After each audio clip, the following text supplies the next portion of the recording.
বহু দশক ধরে আমাদের পড়ানো হয় যে পৃথিবীর সবচেয়ে বড় বিজ্ঞানীরা ছিল Isaac Newton, Charles Darwin, Charles Babbage, Nikola Tesla, Einstein, Thomas Edison ইত্যাদি।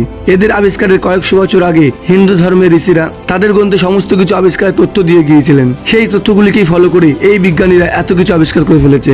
আর বিখ্যাত কোন কোন আবিষ্কার যেগুলি ঋষি মুনিষীরা আগেই তাদের গ্রন্থে লিখে গিয়েছিলেন, তো সমস্ত কিছুর উত্তর জানতে পারবেন এই ভিডিওতে, তাই ভিডিওটি পুরো দেখবেন। তো ভিডিওটি শুরু করার আগে আমাদের চ্যানেলে নতুন হয়ে থাকলে ভিডিওটিকে লাইক ও চ্যানেলটিকে সাবস্ক্রাইব অবশ্যই করবেন। আর যদি ভিডিওটি ফেসবুক থেকে দেখে থাকেন তাহলে পেজটিকে ফলো অবশ্যই করবেন। তো চলুন ভিডিওটি শুরু করা যাক। যেটা সবার প্রথমে আসে সেটা হলো বিদ্যুৎ, যেটা ছাড়া হয়তো কোনো কিছু আর আবিষ্কার করা সম্ভব হতো না। কয়েকশো বছর আগে ঋষি আগস্ত্য যিনি বিদ্যুৎ আবিষ্কার করেছিলেন আর তড়িৎ বিদ্যুতের সমস্ত থিওরি তিনি তার সংহিতার মধ্যে দিয়ে গিয়েছিলেন, এবং ব্যাটারিও কিভাবে বানাতে হয় সেটারও সমস্ত থিওরি দিয়ে গিয়েছিলেন।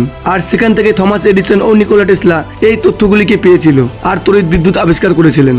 আর দ্বিতীয় আরেকটা বড় আবিষ্কার, যেটা না থাকলে হয়তো আমরা এত সহজে এই দেশ থেকে ওই দেশ যেতে পারতাম না। আর বহু বছর আগে ঋষি ভরদ্বাজ যিনি বিমান কিভাবে বানাতে হয় তার সমস্ত কিছু পরিকল্পনার থিওরি তার বিমান শাস্ত্রে দিয়ে গিয়েছিলেন। আর সেখান থেকে রাইট ব্রাদার্স মানে উইলবার রাইট এবং আরভেল রাইট এই দুই ভাই মিলেই উড়োজাহাজ আবিষ্কার করেছিল। আর তৃতীয় ডাল্টনস থিওরির অনেক আগে হিন্দু ধর্মের মহর্ষি কান্ত সমস্ত তথ্য তার সংহিতার মধ্যে লিখে গিয়েছিলেন, যার মধ্যে অণু কি, পরমাণু কি, প্রোটন নিউট্রন কি সমস্ত কিছু দেখিয়ে গিয়েছিলেন, যে বোমা কি, পরমাণু বোমা কি। আর সেখান থেকে তথ্য নিয়ে পরমাণবিক বোমার থিওরি বানিয়ে নাকি পরমাণুর জনক হয়ে গিয়েছিল জন ডাল্টন।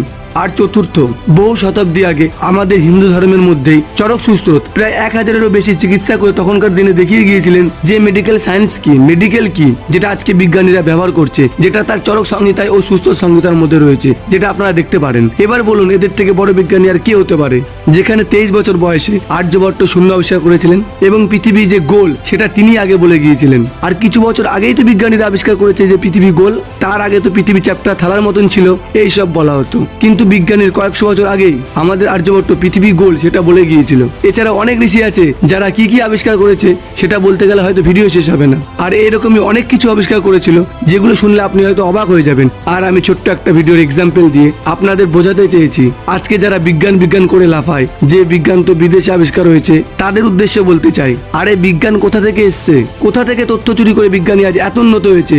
আমাদের সনাতন ধর্মের বেদ থেকে নিয়েছে, সনাতন ধর্মের ঋষি মুনিষির সংহিতা থেকে কপি করে তারা এই সব আজ আবিষ্কার করেছে। আর তাই এখান থেকেই প্রমাণ হয়ে যায় এই সব বিজ্ঞানীদের বহু বছর আগে আমাদের সনাতন ধর্মের ঋষিরা সবচেয়ে বড় বিজ্ঞানী ছিল। তো আপনাদের কি মনে হয় কমেন্টে অবশ্যই জানাবেন। আর ভিডিওটি ভালো লাগলে একটি লাইক ও চ্যানেলটিকে সাবস্ক্রাইব তো অবশ্যই করবেন। আর ভিডিওটি যদি ফেসবুক থেকে দেখে থাকেন তাহলে পেজটিকে ফলো অবশ্যই করবেন আর বন্ধুদের সাথে ভিডিওটি শেয়ার করে দেবেন।